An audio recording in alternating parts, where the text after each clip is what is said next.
To crosstalk the crisis in Ukraine, I'm joined by my guest, Nebojša Malić in Washington. He is the director of the Rice Institute for Serbian Studies. In London, we have Alexander Mikiris. He's a writer on legal affairs and an analyst. And in Moscow, we cross to Mark Sloboda. He is a senior lecturer and researcher at Moscow State University. All right, gentlemen, crosstalk rules in effect. That means you can jump in anytime you want, and I very much encourage it. Alexander, if you're watching another television station right now or reading a Western newspaper, you're reading that Russia is going to invade or already has invaded Ukraine. Deconstruct that for me. Well, Russia has not invaded Ukraine.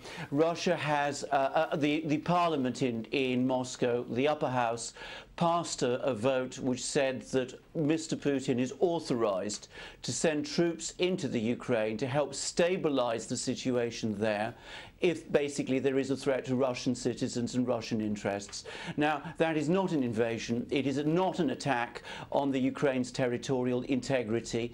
In fact, may I say that what is holding the Ukraine together at the moment as a state, what is preserving, if you like, the fiction that there is a Ukrainian state, is that Russia continues to recognize it. If Russia stopped recognizing the Ukraine and its present borders, it would very rapidly fall apart. Okay, and Nebojša, how do you react to all of this? Because, I think it's the Guardian today is saying that Russia is acting like a 19th century power. But just to kind of echo what Alexander had to say right now, is that it's Russia itself that's keeping Ukraine together. Well, this is your typical projection that I've seen. I'm having images in my head replayed back to like 1992 and 1999. I've seen all of this exactly, the exact phrases, the exact people saying them even in some cases. Already in the example of the former Yugoslavia, when the Federation was forbidden from defending itself, and then when the separatists took over, their territorial integrity became sacrosanct, except in cases where it wasn't, because the U.S. backed the separatists. In essence, no principle was in effect except whatever the government in Washington said it was at any given time, and it was just a complete disaster, and the region has never recovered from it. And I'm watching that happen in Ukraine, and I'm watching the breathtaking hypocrisy and duplicity of the Western media, who count on the fact that people don't have any sort of memory that reaches beyond yesterday. Yeah, it's very because interesting. If they had any sort of memory... Yes, Mark, if I go to, let's talk about facts here, okay? One of the things I find extraordinary looking at Western media is that there's not a specific mention that there are Russian troops already in the country, in Ukraine, under treaty agreement. And, and they're saying that, they're a threat to the sovereignty of Ukraine, which, in fact, the Ukrainian government, before the situation in Kiev, allowed the Russians to be there, and the Russians actually pay to be there. First of all, I'd like to say, for the benefit of our viewing audience, a full disclosure. I have family in the Ukraine. I have family in the Crimea, in Kiev, and elsewhere in the country. So for me, this is a personal issue. As to the presence of Russian troops normally in the Crimea, you are correct. There is normally stationed something 26,500 Russian troops by treaties signed between the legitimate government of the Ukraine and the Russian Federation. So these troops have only left their bases under terms of transit that are allowed per this treaty, according to permission from the cognizant authorities of the Ukraine. The cognizant authority of the Ukraine is the only legitimate authority in the Ukraine at present of this level, is the president of the Ukraine, who is Viktor Yanukovych. And he has requested, along with the prime minister of the Crimea, that Russian forces act within the borders of the Crimea to secure and stabilize the situation from attacks and raids by right-wing ultranationalists that have been directed from the putsch regime in Kiev. Alexander, it's one of the interesting things is Western media doesn't like to use the term right to protect. And the West loves to use that, you know, to overthrow regimes here. But there are millions and millions of ethnic Russians and Russian speakers in Ukraine, and Russia is invoking essentially the right to protect. But it's not recognized in the West. Why? Well, Russia is not using actually R2P, but let's just concentrate on the right to protect. Right to protect is a doctrine that the Western states have invented for themselves and which they treat as possessing.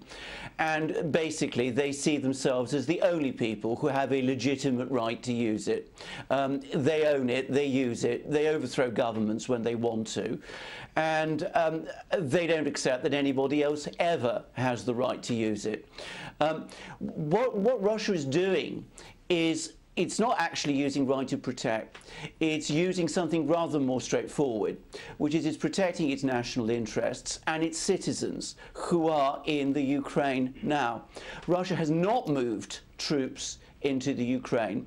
It has said it will if those people there are threatened and attacked.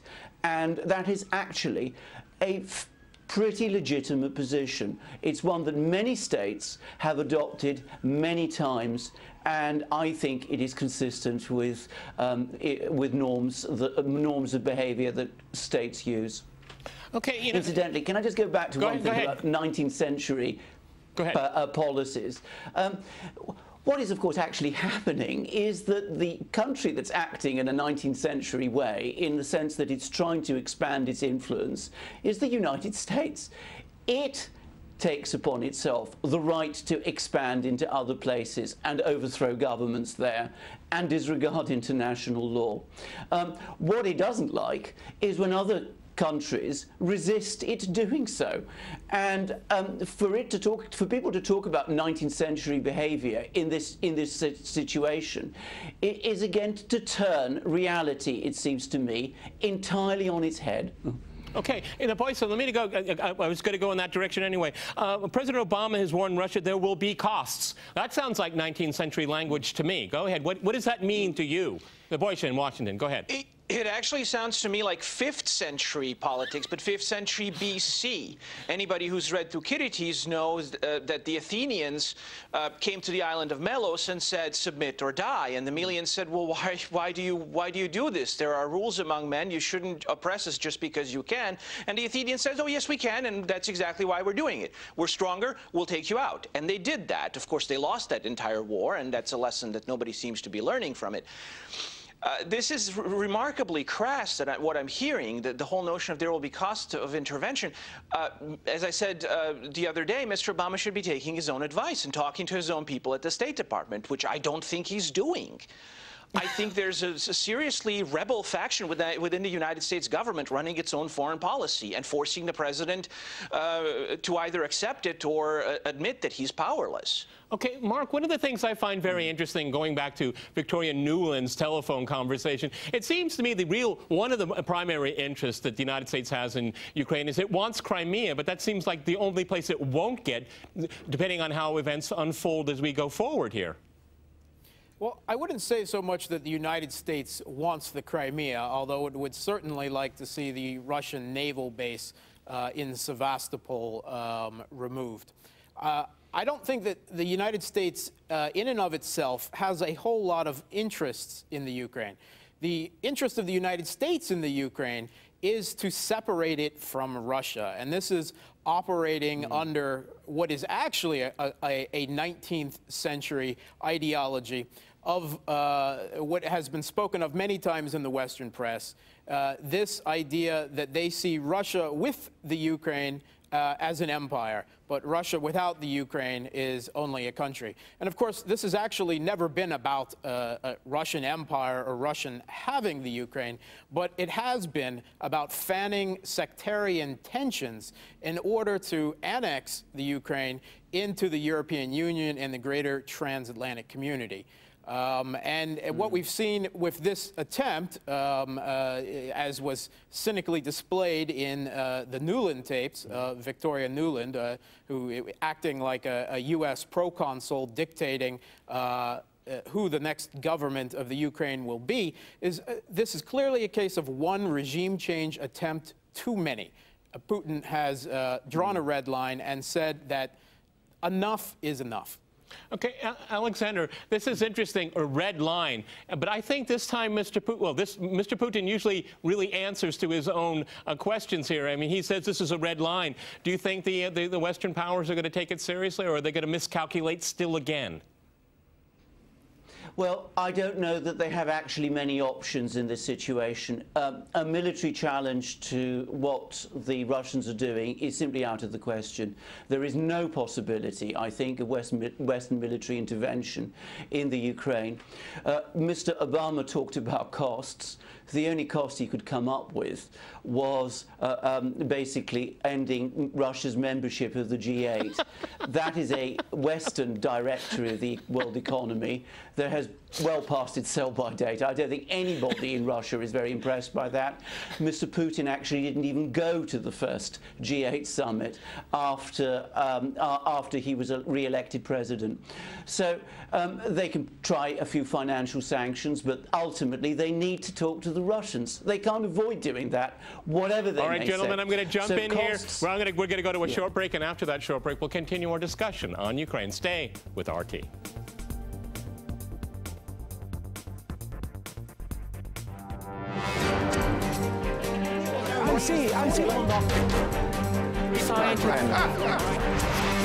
I love it.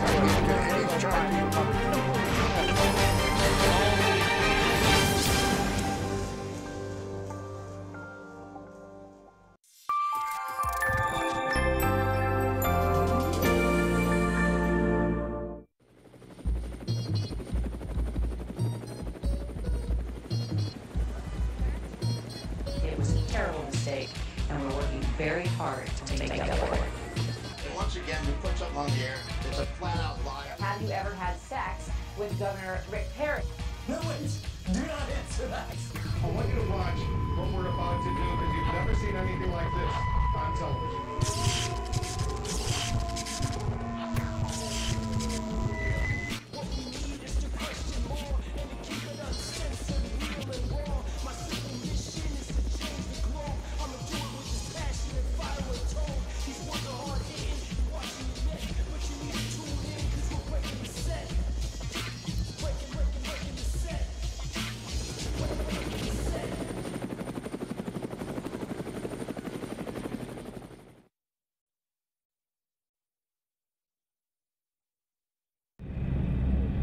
Winter is when the Sahara comes to life. Oasis palm trees are being harvested.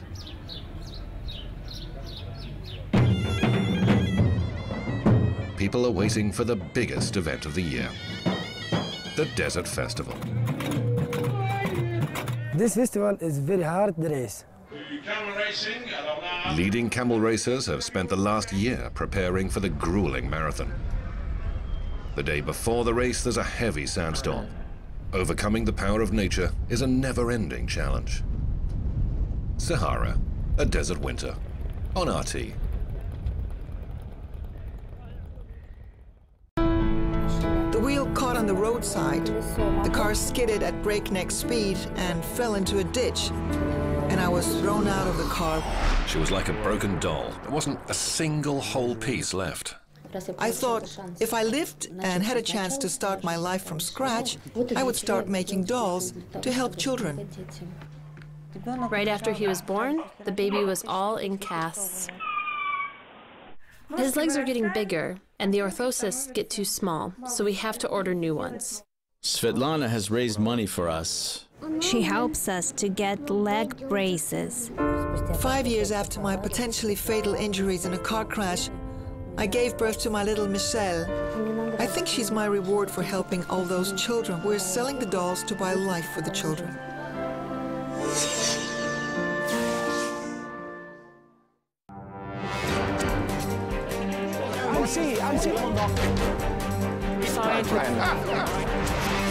I love it.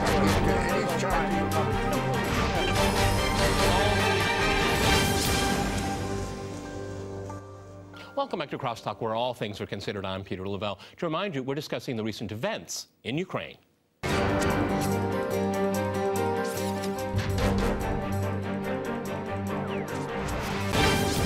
And Boyce, I'd like to go back to you in Washington. Mark started out in the first part of the program. What is Washington's interest in Ukraine? Because one of the interesting things that I find is there's this focus now on Crimea and the East, but there's not that much attention going on right now in Kiev. And this is a regime that is, you know, an illegitimate regime that is supported by the West. And the IMF is going to be knocking on the door. I mean, even if they could come to a deal, who are they going to give the money to? To some thugs in Kiev? For half the country? For what purpose? I mean, they've lost the plot here. I don't know what Nuland was thinking when she started this here, because there's no the answers are very limited right now. The options are very limited, if zero. Go ahead. Well, there is no plot that involves Ukraine per se. The one thing that I need to make crystal clear is that the political establishment in Washington doesn't care a single bit about the Ukrainian people at all. Just like they didn't care a single bit about the Albanians in Kosovo and Albania proper back in 1999. Strobe Talbot, the leading Western expert on Russia, actually wrote a foreword to a book back in 2002 that openly argued that the Kosovo War in '99 wasn't about Serbia at all or the Albanians. It was about the U.S. sticking it to Russia. So Ukraine is just a second chapter in that story. There's a political establishment here that really badly wants to take out Russia because of this insane fantasy they've got that the Russians are a threat. I don't know whether that fantasy is motivated by some sort of ethnic or religious personal issues that some of the people in the establishment might have. I don't want to get into that right now. But there is definitely that fantasy, and it's definitely driving their actions. So what they really want, their ultimate prize, is Moscow. And we've seen this before, time and again, from other would-be conquerors in Europe. And honestly, if the U.S. government or its political establishment think that continuing to behave like this will have a happy ending, they clearly haven't been paying attention. Agreed. Mark, if I can go to you here in Moscow. One regime change too far, okay? One forced regime change too far for the State Department and for Brussels. Because I don't see what are the options on the table, because Mr. Putin is not bluffing. No, Mr. Putin is not bluffing. And what he has seen clearly in the events in Kiev, and this is a putsch. This was the United States backing a front of peaceful democratic protests whose core and vanguard was a group of extreme right-wing ultranationalists and openly neo-Nazi paramilitaries led by the right sector, Spilna Sprava, and other such affiliated groups. And both the nominal liberal opposition, which the mainstream media would have you believe are actually in control in Kiev, and the Western governments hoped to play a cynical game of riding the tiger of this ultranationalist violence into power and then shunting them off to a side. And we've seen similar failed evidence of this type of tactics in Libya and in Syria, where violent Islamic jihadists were used. And there was the hope that they would simply be able to be put away, and a Washington-supported neoliberal, liberal, technical government that would reorientate the countries towards a Western geopolitical order would be able to be put into power. It's failed in Libya. It's failed in Syria, and it will fail once again in the Ukraine.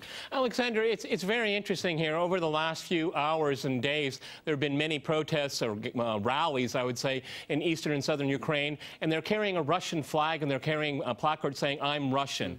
And it's very interesting to me because it looks like the European Union gets left with the ugly duckling in the West, because it's not much of an economy there. Again, a thuggish regime that is illegal. I mean, this is a very interesting a process that's being played out right now, because the more they keep pushing and supporting this regime in Kiev, the more Russians in the East will gravitate towards Russia. Well, exactly, and it really begs the question of what they all thought they were doing at all, frankly. I mean, if we go back a few months when Mr. Yanukovych decided not to sign the association agreement, he suggested tripartite negotiations with the EU and the Russians. Had that happened, we would not be in the situation we are in now. If you play an all-or-nothing strategy which is what the West has been doing, the EU has been doing in the Ukraine, the very serious risk you run is that you end up with nothing, or, in this case, quite possibly worse than nothing.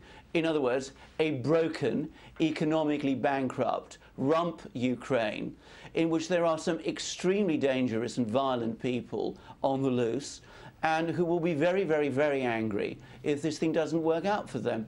So quite what the EU thought it was doing in this situation, I really can't see.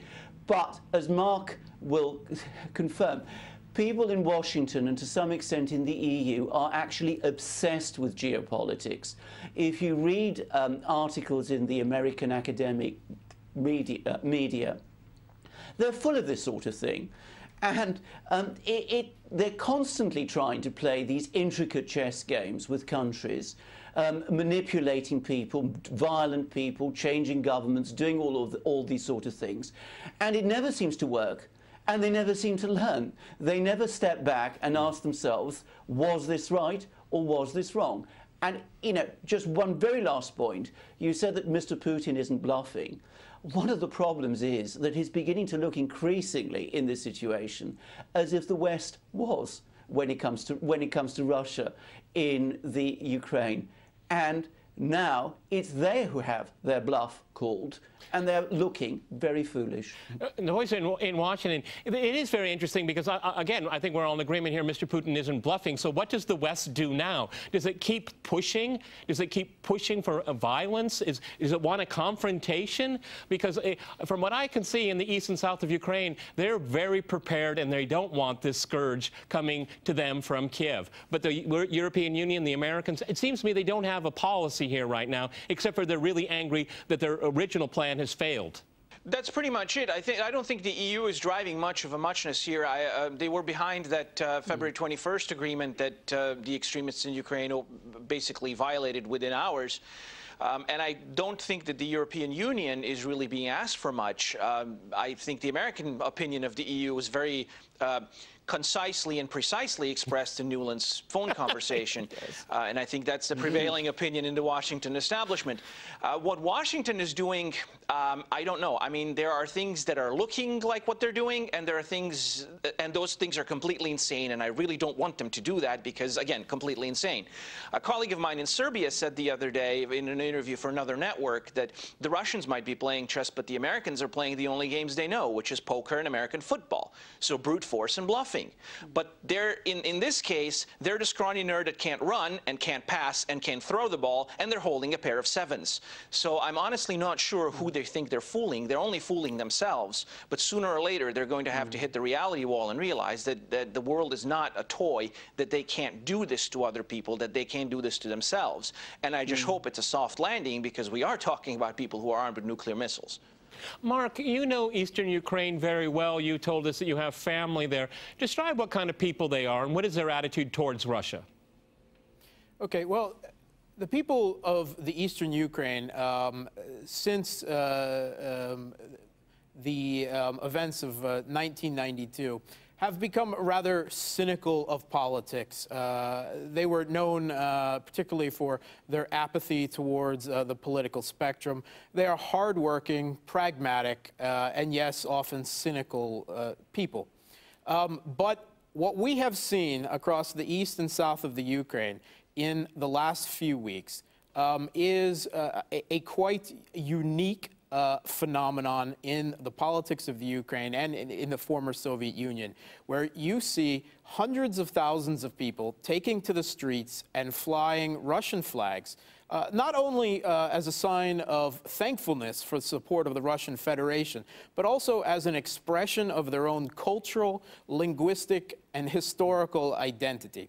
And they have very good reason to believe that that identity is under threat from extremists that have been put into high positions within this putsch regime, this Western-backed putsch regime that has seized power in Kiev. And when you have this regime, in a situation where the economy of the country is falling apart and the country is politically and ethnically divided, this regime's legislative priorities, which has railed through a RADA that has been assembled out of blackmail, physical threats, and literal beatings of parliamentarians. Their legislative priorities were revoking the rights of Russian speakers, and the majority of daily communication in the Ukraine across the country, whether in the internet, whether in literature read, on TV, spoken to each other,